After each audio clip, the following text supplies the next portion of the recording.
അങ്ങനെ ഒരു മാസത്തെ ഇടവേളയ്ക്ക് ശേഷം നോർത്ത് ഈസ്റ്റ് ട്രിപ്പ് സ്റ്റാർട്ട് ചെയ്യാൻ വേണ്ടി തന്നെ ഞാൻ നാട്ടിൽ നിന്ന് തിരിച്ചു പോകട്ടോ. നമ്മൾ നേരെ പോകുന്നത് വിശാഖപട്ടണത്തേക്കാണ്. അവിടെ ബദ്രിപുരം അടുത്താണ് ഞാൻ വണ്ടി വെച്ചിട്ട് വന്നത്. രണ്ടാമത്തെ ദിവസം ഞാനിവിടെ എത്തി. പോയി കഴിഞ്ഞ് വണ്ടി കാണുമ്പോൾ മനസ്സിനൊരു സമാധാനം കേട്ടോ.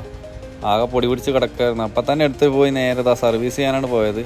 ഓയിൽ ചേഞ്ച് കാര്യങ്ങളൊക്കെ ചെയ്യാനുണ്ടായിരുന്നു. ഏകദേശം കിലോമീറ്ററൊക്കെ എടുത്തിട്ടുണ്ടായിരുന്നു. ഇവിടങ്ങളിൽ പെട്രോൾ പമ്പിൽ തന്നെ നമുക്ക് ജനറൽ സർവീസ് എല്ലാം ചെയ്യാൻ പറ്റും കേട്ടോ. അതിന് വേറെ കോസ്റ്റൊന്നും കൊടുക്കേണ്ട, ഓയിലിൻ്റെ പൈസ മാത്രം കൊടുത്താൽ മതി. അപ്പോൾ നമ്മൾ അങ്ങനെയാണ് ചെയ്തത് കേട്ടോ. എൻ്റെ കൂടെ ബദ്രി ബ്രോയും കൂടി ഉണ്ടായിരുന്നു. ആളുടെ വണ്ടി സർവീസ് ചെയ്യാനുണ്ടായിരുന്നു. ഇതാണ് ആളുടെ വണ്ടി കേട്ടോ. കുറച്ച് പൊടിയൊക്കെ പിടിച്ചു എന്നല്ലാതെ വണ്ടിക്ക് വേറെ പ്രശ്നങ്ങളൊന്നും ഉണ്ടായില്ല. ഒരു മാസം എടുക്കാതെ വെച്ചിട്ട് വണ്ടി ഒരൊറ്റയടിക്ക് തന്നെ സ്റ്റാർട്ട് ചെയ്യട്ടോ. ഇതായിരുന്നു ഇൻറ്റീരിയറിൻ്റെ അവസ്ഥ. ആകെ വലിച്ചു വാരി ഇട്ടിട്ടുണ്ടായത്. അപ്പോൾ സാധനങ്ങളൊക്കെ എടുത്ത് പുറത്തിട്ട് ആ വണ്ടിയൊക്കെ വളരെ നീറ്റായിട്ടൊന്ന് വൃത്തിയാക്കാമെന്ന് വിചാരിച്ചു. നേരെ കൊണ്ടുപോയി ഫുള്ളൊന്ന് വാക്യൂം ചെയ്ത് പൊടികളൊക്കെ കളഞ്ഞ് ഒന്ന് വാഷ് ചെയ്ത് കേട്ടോ.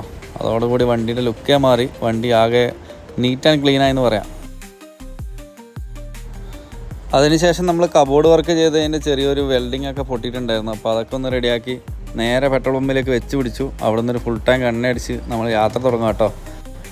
നമ്മൾ നേരെ പോകുന്നത് പുരി ഭുവനേശ്വർ ഭാഗത്തേക്കാണ്. അപ്പോൾ അതിൻ്റെയൊക്കെ വിശേഷങ്ങളായിട്ട് അടുത്ത വീഡിയോയിൽ കാണാം. Okay, thank you for watching. By.